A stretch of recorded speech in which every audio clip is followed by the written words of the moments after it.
decirte que lo entiendo. ¿Que entiende qué? El instituto... Kamala. Kamala. Otra camiseta de los Vengadores. ¡Qué mona! Cree que soy una especie de friki. Es que lo eres. Well, hi, it's Gonzalo from Cartelera in Spain. How are you? Good, how are you? Fine, thank you. Okay, let's start. Well, my first question. Kamala was a breath of fresh air in the comics due to lots of reasons. So what can she bring to the MCU?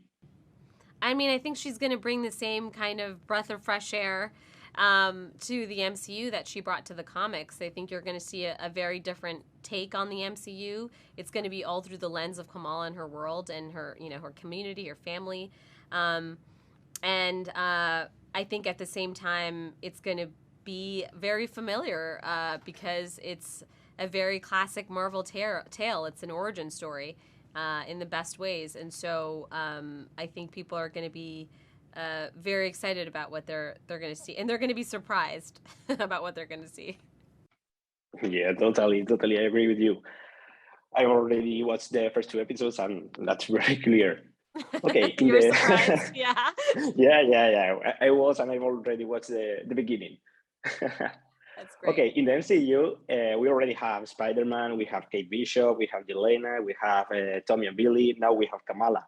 So how important would you say that is this renewal process in the MCU? And how different is Kamala from all those other young characters that I just named?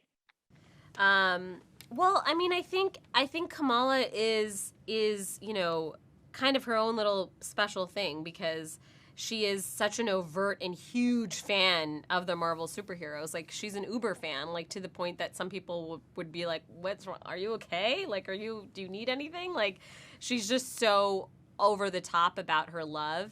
But I think that's also such a testament. I think that also feels very real because it's such a testament to Marvel fans. Like, I'm a huge Marvel fan, and I have been a fan since I was very young. And so it's very cool to kind of see her express that love, you know, in the MCU, and especially after 12 years, you know. Who are those people who've experienced all these crazy events in the MCU? And it's Kamala and her friends and her family. And that's a kind of fun story to tell that, you know, often, you know, we have other characters that are just kind of taking the MCU for what it is, and they're taking it very seriously, and they just live it, and they have to deal with, like, damage control or SHIELD or all these things. And we've got this young girl who's like, oh my God, Nick Fury is real? Like that, can I meet him? Like, Carol like that's how I would be if I met like Michael Jordan, you know, if I met Beyonce, I'd be like, oh my God, they're right there. Like, that's, you know, awesome. And that's what I love about Kamala, is that she's just so unapologetic about being so honest and real. Yeah, she's so cool, actually. I totally agree with you. Okay, well, one of the most controversial things in the TV show is this change on her powers. So I would like to know, how do you feel about this change? And how would the TV show convince the audience that it doesn't matter and it actually works really good? You know, I think... Oh, so you think it works really good is what you're saying. Yeah, there you go. So that's why, because we're, you know, a lot of people have been telling me that too, is that they've been very surprised about the fact that, like, the powers are worked. We know that it's evolved and it's changed and it works. And I think that was one of the big risks that we took was adapting it. I know Kevin wanted that from the beginning, and the writers really took that seriously. And then when we had our VFX team come in, you know, Nordine Rahali who was our VFX supervisor, was like, well, okay, how do we make it retain the essence of the comics but make it still feel kind of linked to something much bigger? And it is linked to larger stories in the Marvel Universe, which you'll see later on.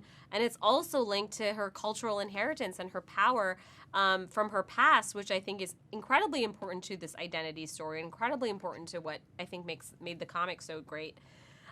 So it was a combination of things. And at the same time, we still wanted to retain those visuals and make it look like a really tough, you know, badass power set for someone to have. They were really hard powers to do. It was very, very challenging. And as we're putting the finishing touches on the episodes, really, really challenging stuff to do. So we think it looks special and unique and fun and weird, and it still is kind of retaining those elements of, you know, Kamala evolving and trying to understand herself, and the powers kind of complementing that discovery. And so hopefully people will find it and enjoy it. And, you know, it's fun to run around on platforms too. That's cool. Yeah, I hope so, because it's actually there. So, Yeah. well, thank you very much. They are telling me that it's a wrap. So good luck with the TV show. And thank you. Thank you again. It's been a pleasure. Thank you so much. I appreciate it. ¿Tienes idea de lo que eres?